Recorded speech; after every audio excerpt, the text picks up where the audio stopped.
जय श्री कृष्णा सर। आप सभी का मेरे चैनल पर स्वागत है और आप सभी को हरतालिका तीज की हार्दिक शुभकामनाएं। आइए सुनते हैं हरतालिका तीज की व्रत कथा।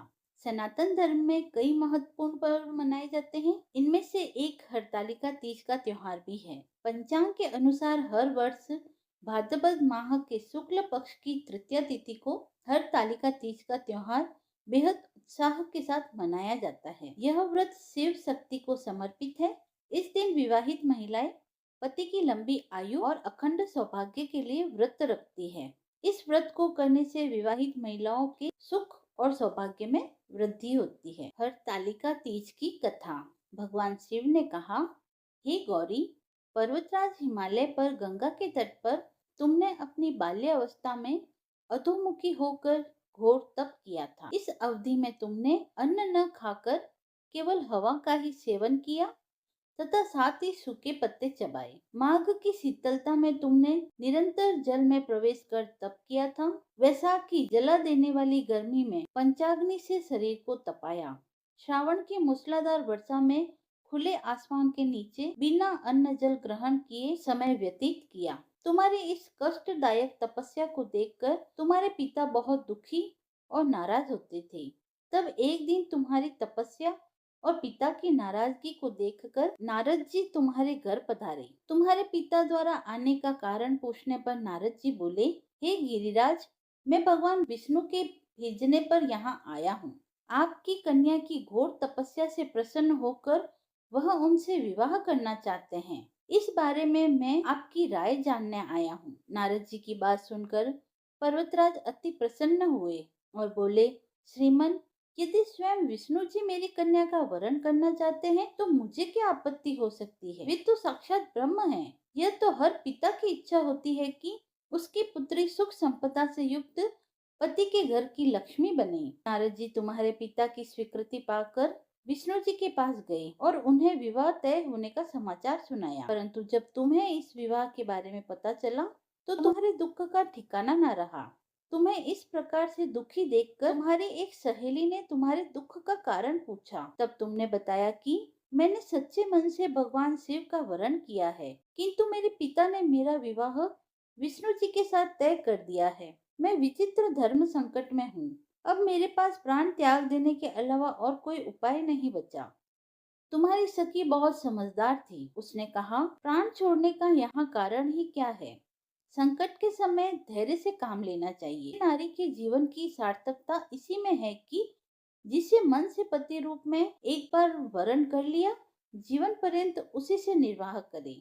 सच्ची आस्था और एक निष्ठता के समक्ष तो भगवान भी असहाय है। मैं तुम्हें घनघोर वन में ले जाती हूँ, जहाँ तुम्हारे पिता तुम्हें खोज भी नहीं पाएंगे। मुझे पूर्ण विश्वास है कि ईश्वर अवश्य ही तुम्हारी सहायता करेंगे। तुमने ऐसा ही किया। तुम्हारे पिता तुम्हें घर में न पाकर बड़े चिंतित और दुखी हुए। वह सोचने लगे कि मैंने तो विष्णु जी से अपनी पुत्री का विवाह तय कर दिया है।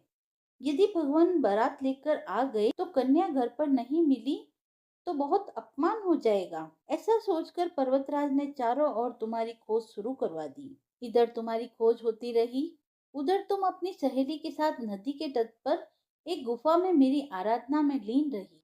भाद्रपद तृतीय शुक्ला को हस्त नक्षत्र था। उस दिन तुमने रेत के शिवलिंग का निर्माण किया। रात भर मेरी स्तुति में गीत गाकर जागरण किया। तुम्हारी इस कठोर तपस्या के प्रभाव से मेरा आसन हिल गया और मैं शीघ्र ही तुम्हारे पास पहुंचा और तुमसे वर मांगने को कहा। तब अपनी तपस्या के फलीभूत मुझे अपने समक्ष पाकर तुमने कहा, मैं आपको सच्चे मन से पति के रूप में वरण कर चुकी हूँ।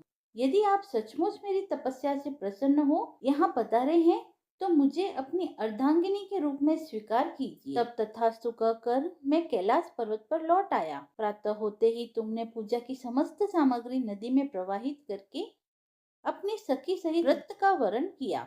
उसी समय गिरिराज अपने बंधु बांधवों के साथ तुम्हें खोजते हुए वहां पहुंचे। तुम्हारी दशा देखकर वह अत्यंत दुखी हुए और तुम्हारी इस कठोर तपस्या का कारण पूछा। तब तुमने कहा, पिताजी, मैंने अपने जीवन का अधिकांश वक्त कठोर तपस्या में बिताया है। मेरी इस तपस्या की केवल उद्देश्य महादेव जी को पति के रूप में वरण करना है। आज मैं अपनी तपस्या की कसौटी पर खरी उतर चुकी हूँ, जो कि आप मेरा विवाह विष्णु जी से करने का निश्चय कर चुके थे। इसीलिए मैं अपने आराध्य की तलाश में घर से चली आई। अब मैं आपके साथ घर इसी शर्त पर चलूंगी कि आप मेरा विवाह महादेव जी के साथ ही करेंगे। पर्वतराज ने तुम्हारी इच्छा स्वीकार कर ली और तुम्हें घर वापस ले गए। कुछ समय बाद उन्होंने पूरे विधि विधान के साथ हमारा विवाह करवाया। भगवान शंकर ने आगे कहा, हे पार्वती, भाद्रपद की शुक्ल तृतीया को तुमने मेरी आराधना करके जो व्रत किया था, उसी के परिणाम स्वरूप हम दोनों का विवाह संभव हो सका। इस व्रत का महत्व यह है कि मैं इस व्रत को पूरी निष्ठा से करने वाली प्रत्येक स्त्री को मन वांछित फल देता हूँ। भगवान शिव ने पार्वती जी से कहा कि इस व्रत को जो भी स्त्री पूर्ण श्रद्धा से करेगी, उसे तुम्हारी तरह अचल सुहाग प्राप्त होगा। और इस व्रत को हरतालिका व्रत इसलिए कहा जाता है क्योंकि पार्वती जी की सखी, जो कि उन्हें पिता और परदेश से हर कर जंगल में ले आई थी, इसे हरित अर्थात हरण करना कहा जाता है और तालिका का अर्थ होता है सखी। यही कारण है कि इस व्रत का नाम हरतालिका है। कथा समाप्त हुई। यदि आपको कथा पसंद आई हो तो आप मेरे चैनल को लाइक, शेयर एंड सब्सक्राइब करें। धन्यवाद।